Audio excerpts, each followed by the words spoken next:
नमस्कार दोस्तों, मैं विनोद सर बाबूजी इंग्लिश कॉर्नर और माय डैशिंग इंडिया के माध्यम से इम्पेरेटिव सेंटेंसेस के बारे में वेरी शॉर्ट में एकदम बिल्कुल संक्षिप्त में इसके बेसिक कंसेप्ट समझाने की कोशिश करूंगा। ठीक है, और इसके जो मेरे 3 वीडियोज रहेंगे, पार्ट 1, पार्ट 2 और पार्ट 3। ठीक है, ये तीनों वीडियो आपको ध्यान से देखना है, जहां पर आपकी इंपेरेटिव सेंटेंस के जितने भी जो डाउट्स है या जो भी आपको कंफ्यूजन है वो पूरे क्लियर हो जाएंगे।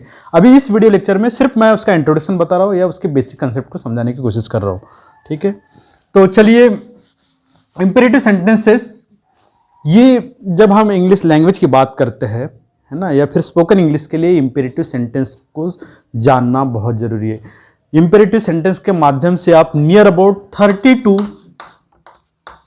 40% आप स्पोकन इंग्लिश का पोर्शन कर सकते हो, अगर आपको इंपेरेटिव सेंटेंस समझ में आए तो। इसके लिए आप मेरे जो पार्ट 1, पार्ट 2, पार्ट 3 के जो वीडियो बने हैं उसको आप ध्यान से देखिए। ठीक है दोस्तों, ये इंपेरेटिव सेंटेंस जो 5 टाइप्स ऑफ सेंटेंसेस में से सबसे इजी पैटर्न है, बहुत ही इजी सेंटेंसेस है, बस आपको उसको समझना है। ठीक है, इंपेरेटिव सेंटेंस का आइडेंटिफिकेशन हमेशा मेन वर्ब से स्टार्ट होगा।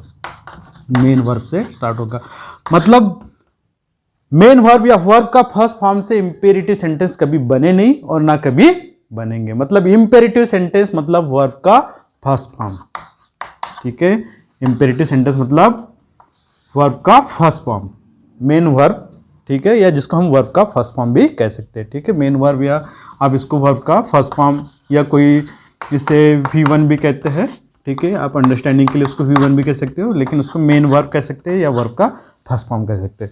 मतलब कितना भी कॉम्प्लिकेटेड सेंटेंस हो, विदाउट मेन वर्ब या वर्ब के फर्स्ट फॉर्म से इंपेरेटिव सेंटेंस बनेगा नहीं। इसको आप इस कंसेप्ट को लाइफ टाइम के लिए अपने याद कर लीजिए, अपने सबकॉन्शियस माइंड में फिट कर लीजिए। ठीक है, दूसरी चीज, जब इंपेरेटिव सेंटेंस बनाते हैं तो इसका हमेशा ये प्रेजेंट फॉर्म में होता है। प्रेजेंट फॉर्म का मतलब होता है कि इसका पास्ट टेंस नहीं होता और ना ही फ्यूचर टेंस होता है। ठीक है, इंपेरेटिव सेंटेंस का ना फ्यूचर फॉर्म होता है, मतलब फ्यूचर टेंस होता है, ना पास्ट टेंस होता है, हमेशा प्रेजेंट फॉर्म में ही इंपेरेटिव सेंटेंस यूज करते हैं। क्योंकि जैसे मैं कहूंगा कि कम हियर, मतलब मैं किसी को ऑर्डर दे रहा हूं, मतलब किसी के साथ में इनडायरेक्टली बात कर रहा हूं। वो व्यक्ति हमें दिखाई नहीं देता, लेकिन हम समझते कि कोई तो व्यक्ति मेरी बात को सुन रहा है ना, तो कोई लिसनर होता है, तभी हम इस इंपेरेटिव सेंटेंस का यूज करते हैं। ठीक है, हम थर्ड पर्सन के बारे में कहे या किसी के भी बारे में कहे, तो हम जो बात करते हैं ना इंपेरेटिव सेंटेंस में, तो हम किसी को एड्रेस करते हैं, किसी ना किसी को एड्रेस करते हैं। ठीक है, चाहे वो फिर कमांड के रूप में हो, चाहे रिक्वेस्ट के रूप में हो, चाहे इंस्ट्रक्शन के रूप में हो, चाहे ऑर्डर के रूप में, किसी भी रूप में हो सकती है। तो हम सामने वालों को अपनी बात एक्सप्रेस करने के लिए इंपेरेटिव सेंटेंस का यूज करते हैं। इसीलिए इसका सिर्फ और सिर्फ प्रेजेंट फॉर्म होता है। प्रेजेंट फॉर्म होने के मतलब ही वही है कि at the time of speaking, है ना, मतलब अब जब बोलते हैं उसी समय हम ये बात दूसरे को एड्रेस करते हैं। ठीक है, तो मुझे लग रहा है कि ये इसका बेसिक कंसेप्ट समझ में आया होगा। ठीक है, अब इंपेरेटिव सेंटेंस एक ऐसा मतलब सेंटेंस है जिसमें हम सिंपली एक वर्ड से भी हो सकता है, जैसे व्हेन आई विल से गो, तो ये आपका इंपेरेटिव सेंटेंस हो गया। गो का मतलब आओ, व्हेन आई विल से कम, कम का गो का मतलब जाओ, ओके सॉरी, गो का मतलब जाओ और कम का मतलब आओ, है ना। ये चीज़ आपको याद रखना है, मतलब हमारा इंपेरेटिव सेंटेंस बन गया। ठीक है, तो हमने क्या किया कि मैं यहाँ पर किसी को जाने के लिए ऑर्डर दे रहा हूँ, या उसे रिक्वेस्ट भी मान के चलिए। अगर रिक्वेस्ट करना है तो मुझे प्लीज़ बोलना पड़ेगा, please come here, okay, please go there, तो ये रिक्वेस्ट वाले हो गए, है ना। इसके बारे में हम बाद में और डिटेल में पढ़ेंगे। तो जनरली जो इंपेरेटिव सेंटेंस यूज करते हैं, तो ये जो हिंदी में इसके सेंस मैं बता देता हूँ थोड़ा सा, जैसे जाओ, ठीक है, लिखो,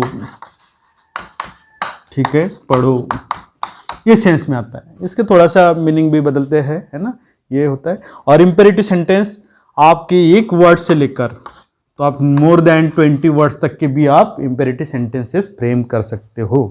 ठीक है, एक वर्ड से लेकर मतलब सिंपल सेंटेंस से भी लेकर आप मतलब कॉम्प्लेक्स सेंटेंस फ्रेम कर सकते हो। ये जो मैं आपके जैसे भी पार्ट 1, पार्ट 2 और पार्ट 3 के माध्यम से मैं डिटेल में समझाने की कोशिश करूंगा। ठीक है, तो ये फिर उसके बाद में नेगेटिव सेंटेंस भी हम फ्रेम कर सकते हैं। तो इंपेरेटिव के सिर्फ 2 ही टाइप होते हैं, एक पॉजिटिव इंपेरेटिव सेंटेंसेस और negative imperative sentences. Negative imperative sentence में हम कहेंगे कि don't go there, don't go there, ठीक है, वहां मत जाइए, है ना। या फिर do not go there, do not go there, ठीक है, वहां मत जाइए, मतलब आपने नॉट लगा दिए, आपका नेगेटिव इंपेरेटिव सेंटेंसेस हो गया, ठीक है। तो दोस्तों आज के इस वीडियो लेक्चर में मैंने इंपेरेटिव सेंटेंस के बिल्कुल बेसिक कंसेप्ट समझाने की कोशिश किया हो। अगर आपको डिटेल में पढ़ना है तो इसके पार्ट 1, पार्ट 2 और पार्ट 3 को आपको पढ़िए, वहाँ पर मैं इंपेरेटिव सेंटेंस के बारे में डिटेल स्टडी या डिटेल्स में मैंने बताने की कोशिश किया हो। उम्मीद है कि ये बेसिक कंसेप्ट इंपेरेटिव सेंटेंस को आपको समझ में आए होंगे।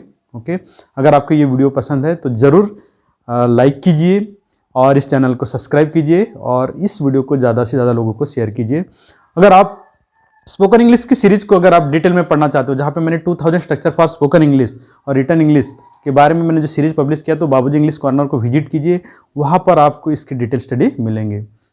Thank you so much, thanks for watching this video. Thanks for watching this video.